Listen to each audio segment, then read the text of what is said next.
Good morning and welcome back into Morning Moments with Jesus. As we gather in today, we always look forward to a beautiful sunrise, a wonderful day. As we get ready to start our day today, God takes us to Psalm chapter 30 and verse number 5. And someone may need this morning, because before there is a daybreak, before there is a dawning, there is always a darkness. There's always the night.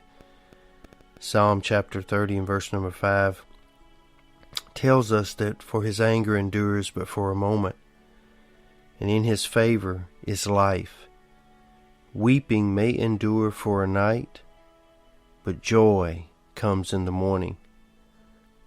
I don't know where you are as you hear this right now, but I have a word for you. There is a divine order in things that God has put upon this earth. And in God's divine order of things, we can draw hope. Even in Genesis chapter 1 and verse 19, we see the evening came before the morning. Our text says that darkness comes before the day breaks. Does not matter how thick the darkness is, but the darkness cannot stay forever. Darkness must, under the divine order of God, always make way for the dawn.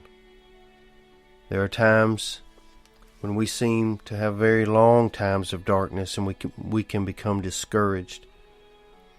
Some quit on relationships.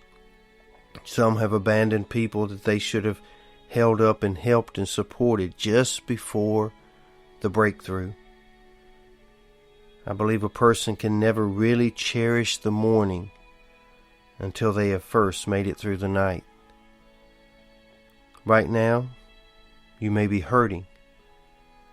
There seems to be no peace to be found anywhere. You are now navigating through the darkness, but look for the light. It is there. It's always there. The sun never goes dark. It is always shining somewhere, and soon it will rise and bring you out of the darkness. And likewise, Jesus is always there. He's always shining, and soon he also will bring you out of your dark place. Just make sure today that you are not the one keeping yourself in the darkness too long. Let me tell you what I mean by that.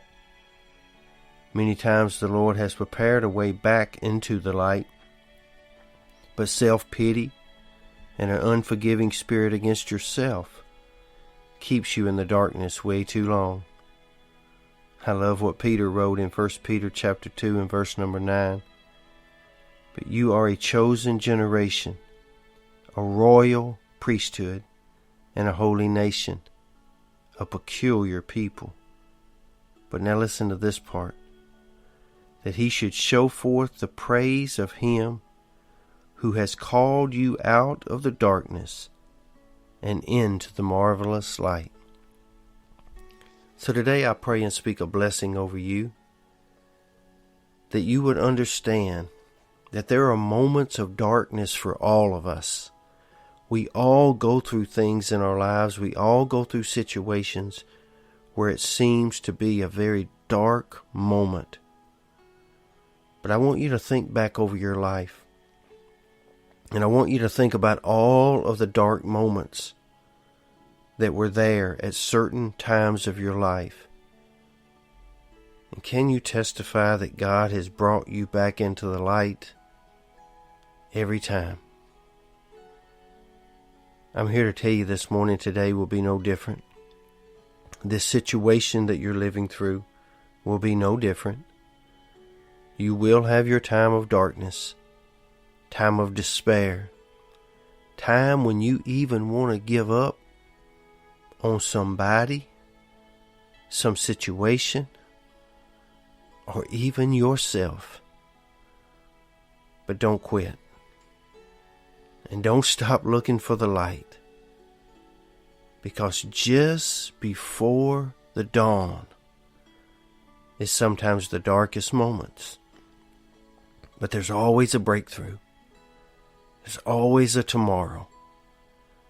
And there's always the gift of God's peace and God's promise.